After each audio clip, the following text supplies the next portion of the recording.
supposed to do or what you're not supposed to. So I'm gonna be something. I'm either gonna be a legend or just that tragic full throttle. I'm going all the way.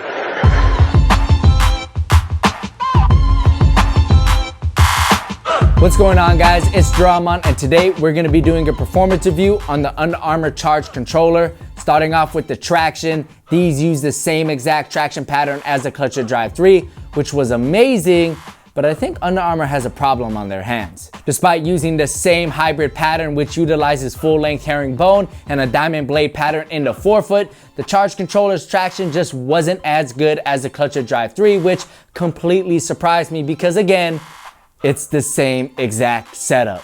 The only difference that I can spot is the color of the outsole, which may or may not be affecting the traction's integrity, but that does support the theory that depending on what colorway you get, your experience with the traction may differ, and this is the same exact problem people had with the Dub Nation colorway of the Curry 3, which many say felt like ice skates on the hardwood, but those who played in the SC30 camo colorway say the traction was the best in the series. It is worth noting that the traction did improve after about 7 to 10 hours of use, but even then the traction was just not the same. And if there's dust on your floor, it's gonna find its way onto the outsole and wiping will have to become absolutely necessary. So if you're lucky enough to play on a well-maintained floor, the traction is going to be just fine. But if you're not in that exclusive group, the traction on the Charge Controller is a little bit disappointing. Next up is the cushion, and once again, the Charge Controller borrows the same exact setup as the ClutchFit Drive 3 with its MicroG and Charge Foam cushioning. Unlike the traction, however, the cushion setup provides the same exact experience as the ClutchFit Drive 3, which is one of my favorite cushion setups on the market today, thanks to its perfect balance of plush comfort and quick responsiveness. When you're just standing idle, the MicroG foam midsole is going to feel extremely comfortable, but once you start moving around on the court, the MicroG foam does firm up and it provides a responsive ride that not only has great energy return, but excellent impact protection as well. Moving along to the materials, this was the category I was most intrigued with since Under Armour uses a fully knitted seamless upper, which is a first for the brand in their basketball lineup.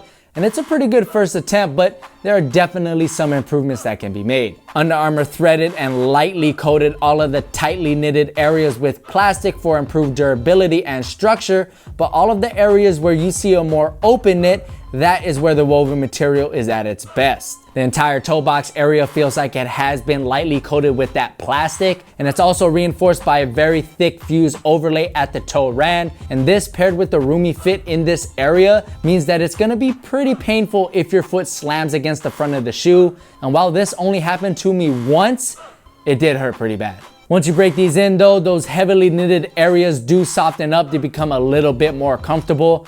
But again, the overall stiffness in the toe box area really does affect the fit. And as they sit right now, the materials on the Charge Controller aren't as comfortable as something like Prime Knit. It's actually not even really close, but they are more comfortable than that heavily glued Fly Knit. And at $100, it really doesn't get any better than this. Next up is the fit, and like I mentioned in the previous category, the toe box area is pretty roomy, and that makes me wish I went down half a size. Since Under Armour lightly coated the toe box with plastic, the woven material in that area won't be snapping to your foot for a nice one-to-one fit, and instead it'll leave a lot of dead space, especially on the top of your foot. And that's why I would recommend going down half a size, but trying these on in store is going to be your best bet. Everybody's foot is different, but if your foot's like mine, you're gonna wanna go down half a size. Last but not least is the support, and just like the ClutchFit Drive 3, the Charge Controller doesn't have a whole lot to offer in this category, but what it does have works and it gets the job done. The two main areas for support in the Charge Controller are gonna come from the wide base in the forefoot and excellent lockdown fit. There's also an external heel cup for lateral stability, but other than that, the support features on the Charge Controller are pretty slim. But again, it's a low top with a woven upper, so you really shouldn't expect much. What I will say is that I never felt like I needed more support from the Charge Controller. Would it have been nice if it had more?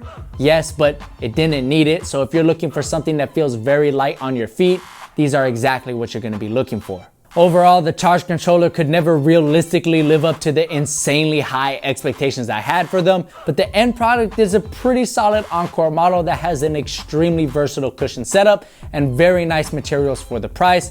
but apparently the traction can be hit or miss depending on what colorway you get, and you might have to go down half a size to get the best fit. If you haven't tried MicroG yet, I would highly recommend the charge controller since they're only $100 and they'll be durable enough to last you outdoors for at least a couple of months. But if you're looking for something with a ton of support and a more reliable traction experience, you're gonna wanna look somewhere else. But did I mention that these are only $100? Anyways, guys, that pretty much takes care of the performance review for the UA Charge Controller. If you have any more questions on this model, you know what to do. Leave me a comment. I'll get back to you as soon as I can.